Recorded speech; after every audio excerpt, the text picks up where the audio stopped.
ابن سلیمان، تو کیا کہو گے اس ناز پاس گزار کے بارے میں کہ جسے لم یزل نے بن مانگے ہی حالستاً اپنے فضل و کرم اور احسان عظیم سے بجائے کسی حاس و حشاک کے قالب میں ڈھالنے کی اپنی لامحدود رحمانیت سے اشرف المخلوق کے رتبے سے سرفراز فرما کر اسے عالمین میں توقیر بخشی، اور وہ ہے کہ پھر بھی اپنے مہربان سے شاکی ہے، نلا ہے بہت مایوس اور دل برداشتہ ہے، ہائے وہ نا امید ہے اس غالب و زبردست ہے کہ جس کے قبضۂ قدرت میں کل کائنات ہے، اور وہ جو چاہے وہ ہو جاتا ہے۔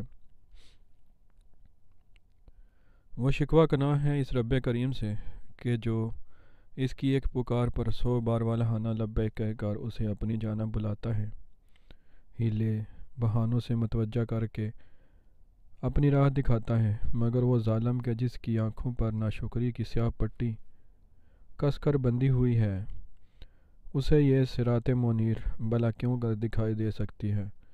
صداقت تو یہ ہے کہ اگر تم اس رحمان رحیم کی ہر آن خود پر متواتر برستی نعمتوں کا شمار کرنا بھی چاہو تو یقیناً کر نہ سکو، اور تمہارا یہ سر جو آج بدمستی سے خود سری پر اترا ہوا ہے، وہ سجدہ شکر سے تم بھی کبھی اٹھا ہی نہ سکو، مگر وائے افسوس کہ انسان بڑا ہی جلد باز اور ناشکرا واقع ہوا ہے۔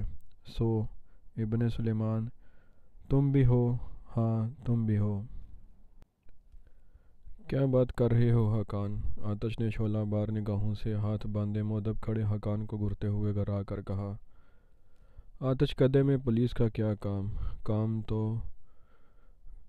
نہیں بتا رہے، حقان نے خائف لہجے میں کہا، پر کہتے ہیں کہ آپ سے ملاقات کرنے کی غرض سے تشریف لائے ہیں۔ مجھ سے ملاقات کرنی ہو تو پہلے اپائنٹمنٹ لینا پڑتا ہے۔ وہ درستی سے بولا، تم نے بتائی نہیں انہیں یہ بات؟ سر بتا دی تھی، حقان گیا کر بولا، پر وہ بھی مصر ہیں کہ ذرا دیر کی ملاقات کروا دی جائے، کہتے ہیں زیادہ وقت نہیں لیں گے۔ معاملہ ایسا تھا کہ ذرا دیر کے لیے آتش سوچ میں پڑ گیا، تب ہی سفید چہرہ لیے کھڑی بیزڈ متوحش سے لہجے میں ایک دم بول پڑی، مجھے تو بہت ڈر لگ رہا ہے آتش، کہیں ایسا تو نہیں کہ ان کے علم میں وہ ایکسیڈنٹ آ گیا ہو؟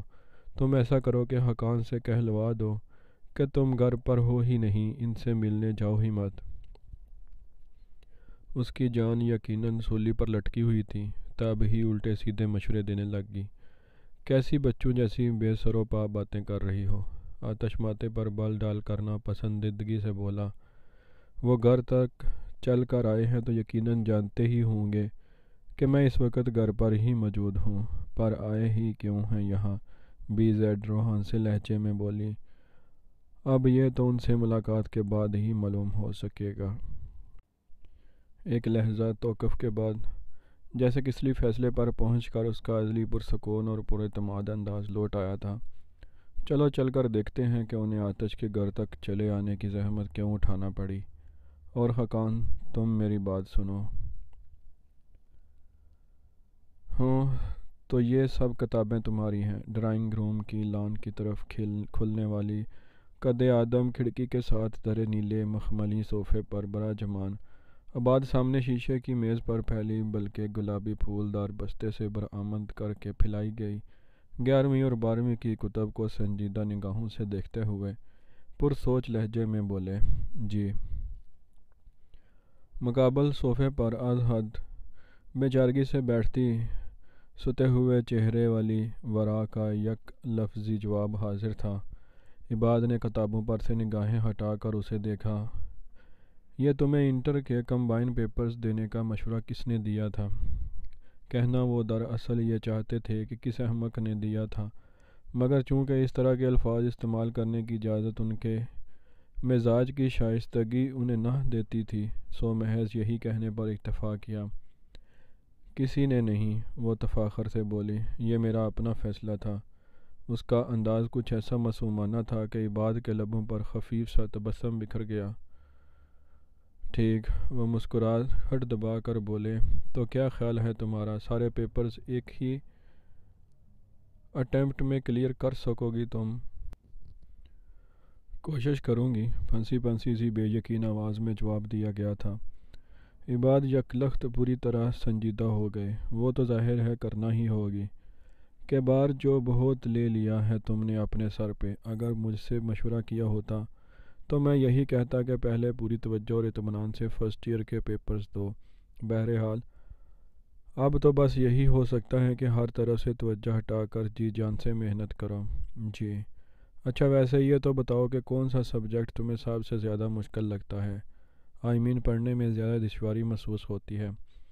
عباد نے سامنے بکھری ہوئی کتابوں میں سے انگریزی کی کتاب اٹھاتے ہوئے برسبیل تذکرہ سوال پوچھا۔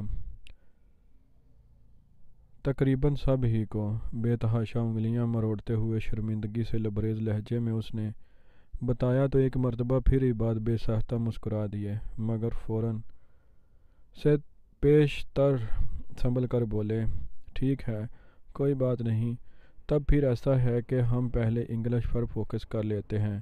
تو اب ایسا کرو کہ تم تمام امپورٹنٹ چیپٹرز کی پہلے ریڈنگ کر لو، اس کے بعد میں حل پرچہ جات کی مدد سے تمہیں سوالات کی تیاری کروانا شروع کر دوں گا۔ وہ کتاب کھول کر اس کے سامنے رکھتے ہوئے لائحہ عمل بتا رہے تھے۔ ورا کے کان سائیں سائیں کرنے لگے، پر بادل نخواستہ اس نے سبق پڑھنا شروع کر ہی دیا کہ اس کے علاوہ اور کر بھی کیا سکتی تھی۔ 5ویں رنگا رنگ تصویر پر نگاہ جمی ہوئی تھی۔ سرمئی بلڈنگ کا وہ مختصر سا فلیٹ، وہی شناسا چہرے اور انجانی پہچانی صورتوں کے درمیان سرخ عروسی چھاپی ساڑی میں ملبوس طلائی زیورات سے لدی، تیل چپڑے بالوں اور سرمئی بڑی بڑی مگر خاموش آنکھوں اور حیران صورتوں والی دو گمسم کم سن سی دلہنیں، یعنی شونا اور بالی۔ اے فروزہ! سپاٹ چہرے والی شونا کے نزدیک بڑے ٹھسے سے برا جوان فیروزہ کی کرخت صورت حالہ شونا اور بالی کے تن پر سجے بھاری طلائی زیورات کا اچھی طرح جائزہ لے کر دل ہی دل میں ہو کے بھرنے کے بعد انابی بنارسی ساڑی میں لپٹی کسی رشتہ دار خاتون سے محض گفتگو فیروزہ کو بآواز بلند مخاطب کرتے ہوئے استہزائیہ لہجے میں بولیں، یہ بڑا اچھا کہ توں جو شونا کے ساتھ ہی ساتھ بالی کا نکاح بھی پڑھوا دی۔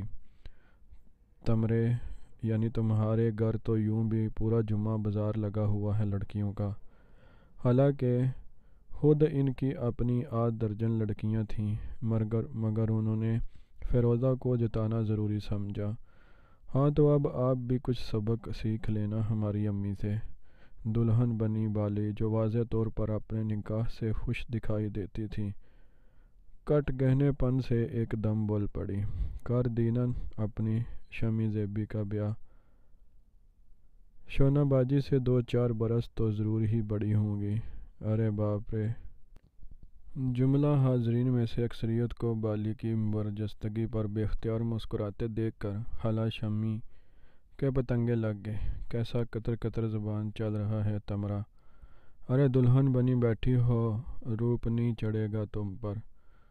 ہاں، ان کی لتاڑ پر بالی نے نحوست سے دوسری سمت دیکھنا شروع کر دیا۔ تب خالہ شمی کو ٹھنڈا کرنے کی غرض سے سعیدہ بولیں، جانے دیجیے نا خالہ، ناراض کاہے ہوتی ہیں؟ دیکھیے نا بچی ہے، برا مت مانیے اس کی بات کا۔ واہ! ایک اور رشتہ دار خاتون نے گویا ٹھٹھا لگایا، بیاہ کر جا رہی ہیں اور آپ کہتی ہیں ابھی بچی ہیں؟ بیاہ کر تو ابھی صرف شونا ہی جا رہی ہے نا۔ انہوں نے مسکرا کر وضاحت کی تو ایک اور رشتہ دار خاتون کو اعتراض کا جواز مل گیا، جسے جھٹ سے بول پڑی، اب اگر اتنا انتظام کر ہی لیے تھے تو ساتھ ہی بالی کو بھی رخصت دے دیتے۔ بنے دولہا کے گھر والوں کو ابھی کچھ وقت درکار تھا تو ایسے کیسے رخصتی دے دیتے؟ سعیدہ نے ان کی تشفیق کروانے کی کوشش کرتے ہوئے بتایا، ہائے تو پھر ضرورت ہی کیا پڑ گئی تھی ایسے آنن فانن نکاح کی؟ ناک پر تعجب سے انگلی دھرتے ہوئے نسیمہ چچی کی جانب سے اگلا سوال حاضر تھا۔ سعیدہ نے جواب دینے کے بجائے اس بار امداد طلب بے بس نگاہوں سے اپنی نند یعنی فیروزہ کی جانب دیکھا تو وہ جو نکر شرٹ میں ملبوس بابو بنے 2-2.5 برس کے عیسیٰ کو گود میں لے کر سلانے کی ناکام کوشش میں مصروف تھیں۔ متانت سے بولی، آپ سب ہی تو صلاح دیتے تھے نا ہمیں کہ جو ہی کوئی مناسب رشتہ ہے لڑکی کو باندھ دینا چاہے، اس کے پلے سے یہ نہ ہو کہ باپ بادشاہ ہے تو لڑکیوں کو شہزادی بنا کر کسی شہزادے کی آس میں بٹھا کر بوڑھا کر دو۔ تو بس سب ہی کے مشورے پر تو عمل کیے ہیں نا ہم۔ ہاں تو ٹھیک ہی تو کیے ہو نا۔ فیروزہ کی کھچڑی بالوں والی والدہ اپنی پاٹدار آواز میں بیٹی کے فیصلے کی حمایت کرتے ہوئے بیزاری سے بولی، اس دیدہ ہوائی بالی کے بعد 3 اور جی تو ابھی سوار ہیں نا تمہارے سر پر، اور میاں تمہارے اپنی ہر ذمہ داری سے منہ موڑے بیٹھے ہیں ادھر بنگالی لوگوں کے بیچ میں۔ تب تم جو کر دی وہ اچھا کیا جو کر دیا۔ اس کے لب و لہجے نواسیوں کے لیے بڑی واضح ناگواری تھی، جسے محسوس کر کے شونا نے اپنا پہلے ہی سے سر جھکا ہوا سر مجرمانہ انداز میں نزدیک جھکا لیا، پر بالی نے ایک شدید ناپسندیدہ نگاہ ان پر ڈالی۔ پر وہاں پرواہ ہی کسے تھی، وہ تو بس اپنی بات کہہ کر گردن موڑے کسی اور رشتہ دار خاتون سے محو گفتگو ہو چکی تھی۔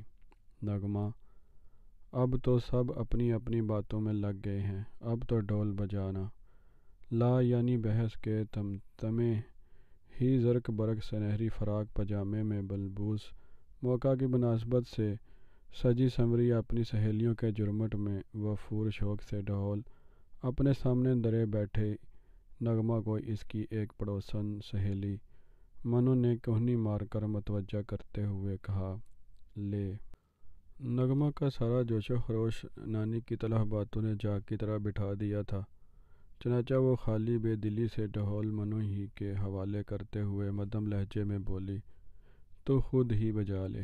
اور منو تو گویا چاروں ہاتھ پیر سے تیار ہی بیٹھی تھی، سو جھٹ سے ڈھول اپنے قبضے میں کیا اور ہو گئی شروع، جیجا جی ہونے والے جیجا جی۔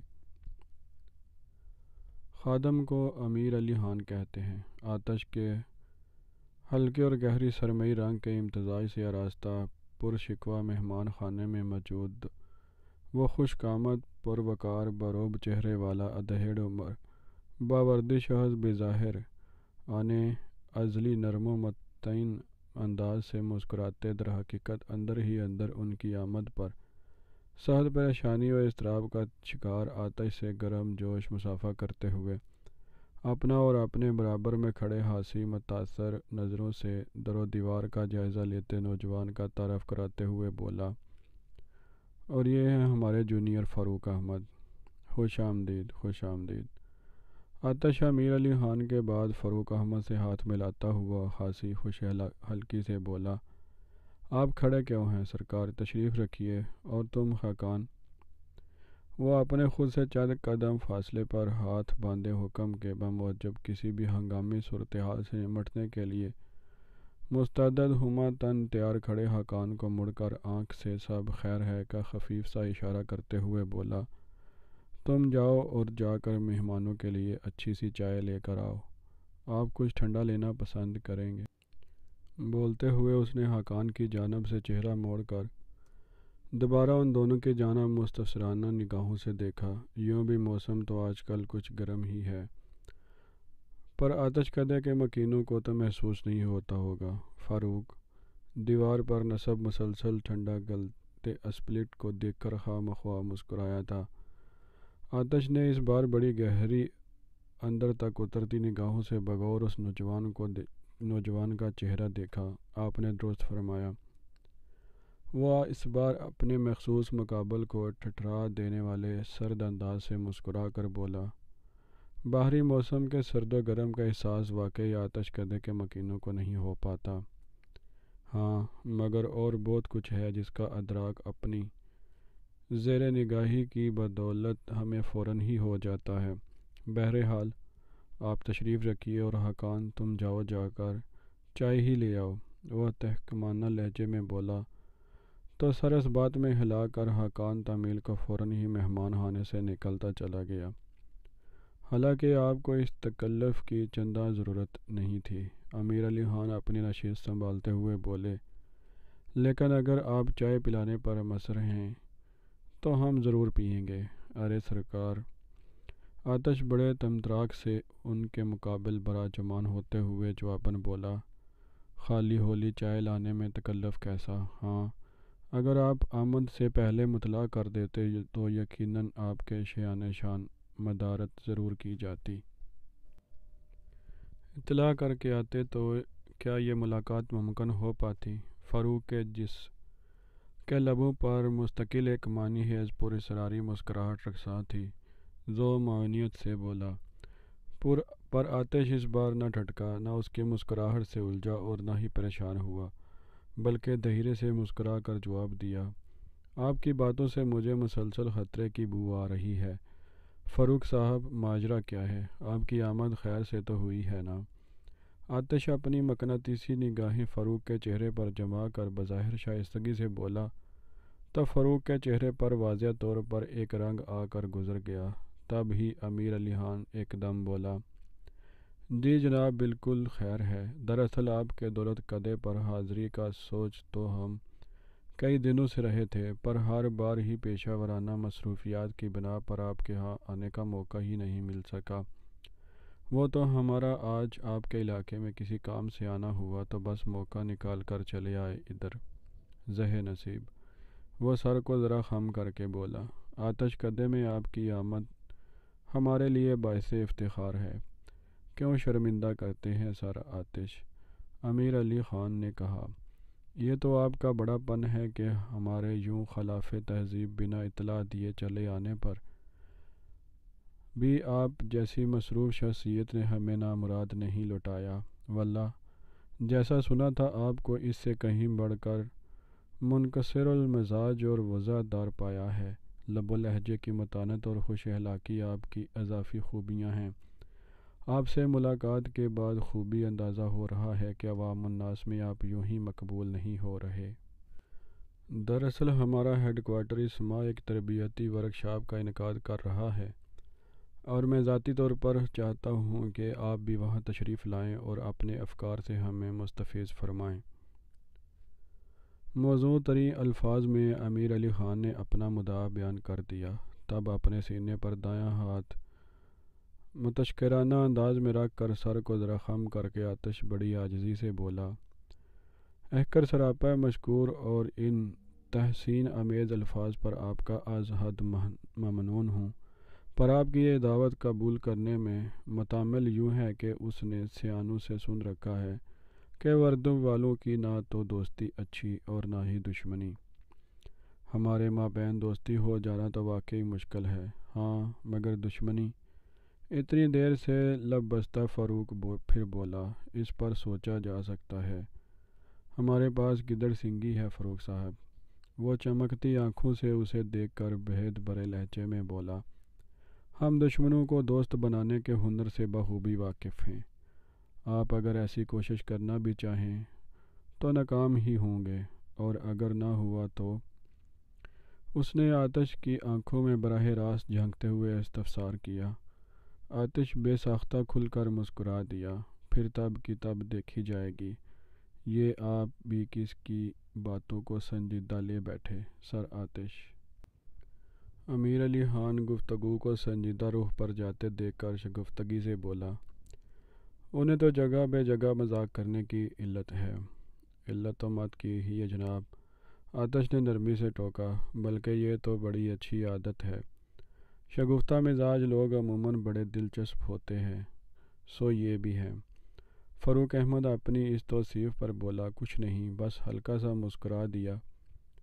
ذرا دیر کو وہ تینوں ہی خاموشی لے کر اپنی اپنی سوچ میں گہرے سے ہو گئے۔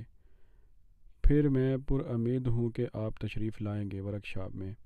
چند ثانیے بعد امیر علی خان نے لب کشائی میں پہل کرتے ہوئے جواب طلب نظروں سے آتش کی جانب دیکھا۔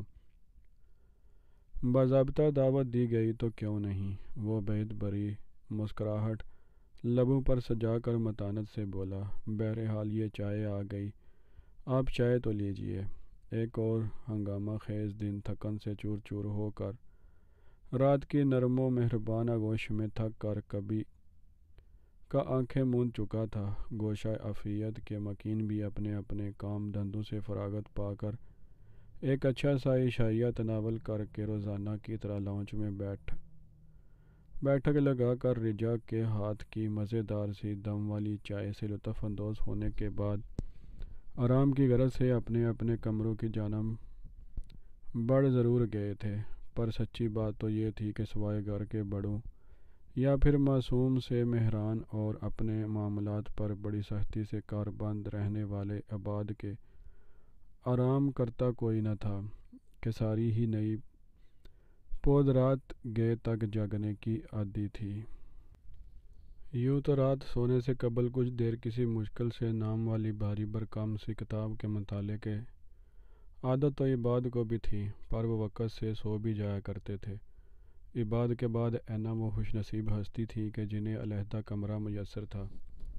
وہ اپنے منگیتر شارک سے تحفتاً ملنے والے نوکیا 3310 کو کان سے لگائے اپنے چہرے اور ہاتھ پیروں پر حسن نکھارنے والی نت نئی کریموں کا بے دریغ رگڑا لگاتے موصوف سے تا دیر گفتگو، بلکہ گفتگو سے زیادہ تو نت نئے موضوع نکال کر فصیحتوں میں مصروف رہا کرتی تھی۔